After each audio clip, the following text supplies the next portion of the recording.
Now it's time to bring on our special guest. The man was an AD for a very, very long time, multiple stops, including the University of Nebraska, former Nebraska AD, Mr. Bill Moos. How you doing, my friend? Hey, I'm doing great. Thank you. I appreciate you taking the time to join me. So a lot of things we want to ask you about. I know you've got a new book that's come out recently. We want to chat about that as well. But I want to get your thoughts right off the top, all right? What are your memories of Nebraska, your thoughts and your memories from your time at Nebraska, the ups, the downs, everything as an overall whole? Well, yeah, Adam, it was an interesting time and a great 4 years in kind of a different sort of way. First thing, of course, that stands out as the top of my memories is the great people of the state. Not only are they super Husker fans and all that, but genuinely hardworking, good people that are philanthropic and also patriotic. I mean, it's the heartland, and it was a thrill to get to know the people. As you know, and we talked several times during my time there, it was out of the ordinary. We came in and hard charging, made some changes right away, made some critical coaching hires. But before we could get too much momentum going, COVID hit. And that really threw a wrench in the operation. And of course, had spent a lot of my time just fighting to get a football season and hopefully playing some games and trying to keep a budget that, depended on football so much, trying to keep that in the black. But, we did the groundwork and really all the design on the Go Big project, which is the football operations building, which is as fine as there is in the country, and some other facility projects and a lot of student services, nutrition, those types of things, and hired some pretty good coaches that most of them are still there and doing great things.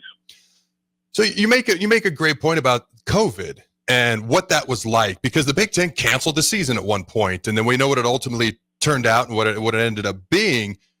I got to ask a question, though, because I felt like Nebraska was the loudest voice, and maybe that's just my perspective, but Nebraska was the loudest voice that you're trying to get a season of football in the Big Ten. Do you think that somehow puts some sort of a target on Nebraska when it comes to the Big Ten Conference? Well, I know my voice was being heard every day. Adam, we were on Zoom meetings during that time every day. And I mean, not just Monday through Friday, many times on weekends. And, we had a new commissioner in Kevin Warren. He was still, feeling his way through college athletics. And I was looking around the country, and the SEC was playing a season, the Big 12, and we changed our football schedule 3 times in like 2 or 3 weeks. Mm-hmm.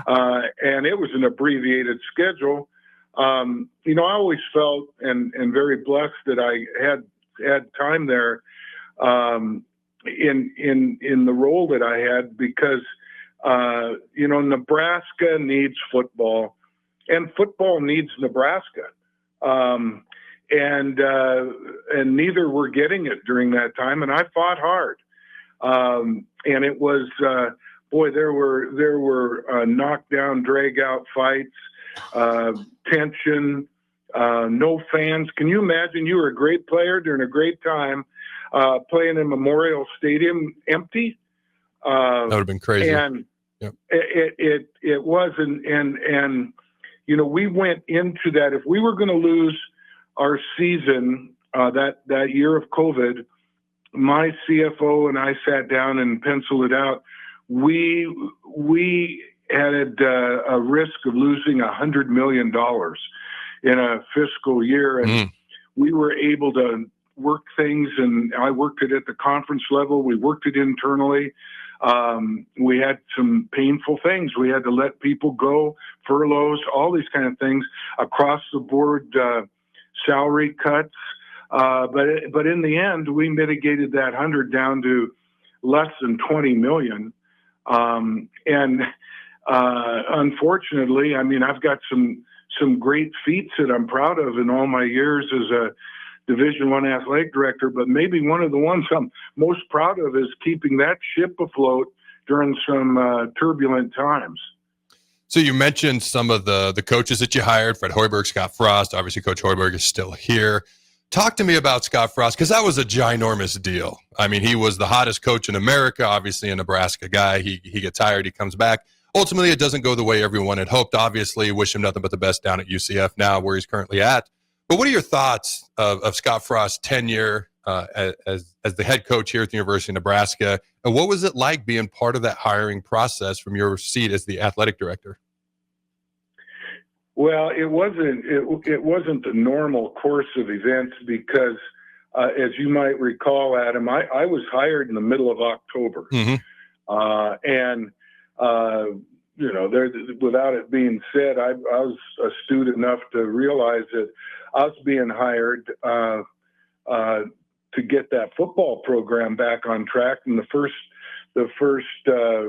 item of business was to, and it was up to me, but it was obvious I needed to make a change in the coaching situation. Well, here we had a favorite son in Scott Frost, who was having a magical season at UCF.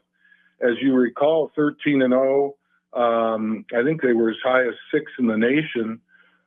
Beat Auburn in the Peach Bowl, and he was the coach of the year. Mm-hmm. And and yet you will read in my book, I hope, that he was not high on coming back to Nebraska because he was upset with how so many things had changed and people that he was dear to and so forth were treated, from the time he quarterbacked that national championship team in '97 until, the times that I started to sit down and talk with him. His first game got canceled, if you remember. Yep, Akron. And Akron at home. I mean, it was such a great evening, and that storm came in and we had to cancel it. And it just kind of seemed from the beginning that, there were a lot of obstacles. But in the end, it is hard to come home. There were great expectations. But, Adam, that program was in bad shape. Mm-hmm. Yep. And again, my first game I was hired, we went up to, we played at Purdue. And, I was fortunate enough to have played the college game and at this level. And I was watching, I think we had Nebraska, because we had 10 or 12 guys go down that couldn't get up, had to be helped off the field. I felt they were out of shape. They were undisciplined. The brand that has been so prominent in college football was tarnished. We had a lot more work to do when I got there that I realized than I did when I took the job. But we made progress, and it would have been great if Scott could have been the one, but it didn't work out. Hey, I'm happy to see he's back coaching again, because he should. He's got a lot of knowledge and a love for the game, and he's a good coach. All right, so let people know about your book. Tell them what the name is. Obviously, it's more than just Nebraska football, because you've had a very lengthy, successful career. But what can Huskers fans, aside from just Scott Frost, specifically expect to find in the book as well? Well, it is a memoir, and it's something that I started working on some time ago. And, I think there's some pieces of inspiration and some motivation and dedication. I was a small town, one-horse town farm kid who had a dream and ended up playing major college football, and then that served as a foundation to go on into the administration piece of it. And there's great anecdotes, I think, and stories of, various stops in my life, first at the University of Montana, and then our 12 years at Oregon, and my relationship with Phil Knight, I think, is extremely interesting. My actual retirement, I came back here to Eastern Washington, which you know very well, and built a cattle ranch from scratch, and then got asked to come back to my alma mater at Washington State and try to fix that, which we did in the hiring of Mike Leach during that stint. Lots of fun, interesting pieces to that. And then, of course, I have 2 chapters on our time at Nebraska, and in intermittence in all of this, I talk about my kids. I've got 2 sons that played major college football, and at 2 different places, and beautiful daughters and the families and all that. It's really been therapeutic, and I've gotten a lot of interest in it. My editor, I'm writing it myself. I think that's important to say. I don't have a ghostwriter. I every word, and I'm over 400 pages now, and it's been almost 4.5 years, but I've written it all. I've got a great editor, a New York Times best-selling author that lives in Las Vegas, that's editing for me and getting it set up to produce and publish here, hopefully within the next 3 or 4 months. So the name of it is Crab Creek Chronicles. Crab Creek is where I grew up, out in the middle of nowhere. You may have heard of Crab Creek coming from the Tri-Cities or so. I have. Yeah, and that was where our cattle operation was. And one of the things I say in my book at the end is, everything changes. One thing that never changes is that everything changes. And the little town I grew up in is all but extinct now. The one I went to high school in, Olympia, is about 5 times bigger. College football itself and athletics, my goodness, it's evolved in good ways and bad ways. But the one place that I loved as a little boy and all the way through was Crab Creek, and it's never changed. It's kind of the core of my book, and it's been a lot of fun. And I hope to have it out soon, and hope people will enjoy it. It's been a lot of fun. And Coach Athletic Director Bill Boost joining us here, former Nebraska athletic director for a long time, 3 decades. In fact, there's been about 3 decades worth of change in football and just NCAA over the last couple of years.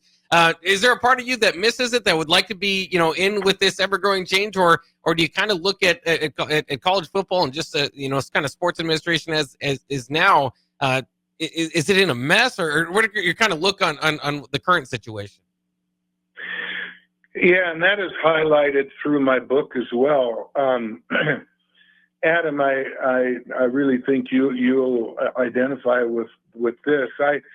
And in talking about my experience as a player, and then on through of what I tried to instill in all the places I went, were 2 things: the value of the education and the camaraderie of teammates. And it seems like those things are kind of brushed over to the side now. They're not that important. There was something about coming to the line of scrimmage and putting your hand down, and you weren't just out to showcase yourself, but you were out there to be a teammate.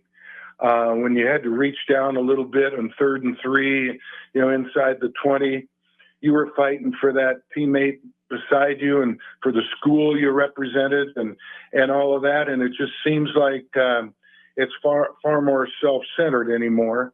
I was just leaving Nebraska when the NIL business started and the transfer rules changing, and now the revenue sharing piece and conference realignments. I am kind of at my core a traditionalist, and I always have believed in parity. I fought in the Pac-12 for equal television distribution, which the Big Ten has enjoyed for decades. So a place like Washington State could go to a Rose Bowl. And in the Big Ten, it's not that long ago that Northwestern and Purdue were going to Rose Bowls. And those days are over. Washington State isn't even in a power conference anymore. And where this thing is going, I'm afraid to even project, and it kind of goes against the grain of everything I really worked for and tried to be an ambassador for during all my years in the business. I don't think he misses it, Jake. I don't think he misses. I don't blame you. While Jake was asking you that question, I'm over here shaking my head like his answer is going to be no, he does not miss it. No, I remember those days, 95 Northwestern playing USC in the Rose Bowl, 2000 Purdue and Drew Brees taking on Washington and Rick Neuheisel in the Rose Bowl. I remember those teams, those years, those games. Oh, man, it's a crazy ride. We'll see if it ends up being a good ride. Good luck with writing the book. I've written enough articles to know the tone is crazy. 3 different people can read the same text sent to them with that little voice in their head 3 completely different ways. So tone was always the most difficult thing for me in writing articles. So good luck with finishing writing your book. I can't wait to read it when it comes out. Thank you, Adam. And hey, good luck to you. Everybody in Nebraska, I've been thinking about you. This weather has been rough, but hey, take care.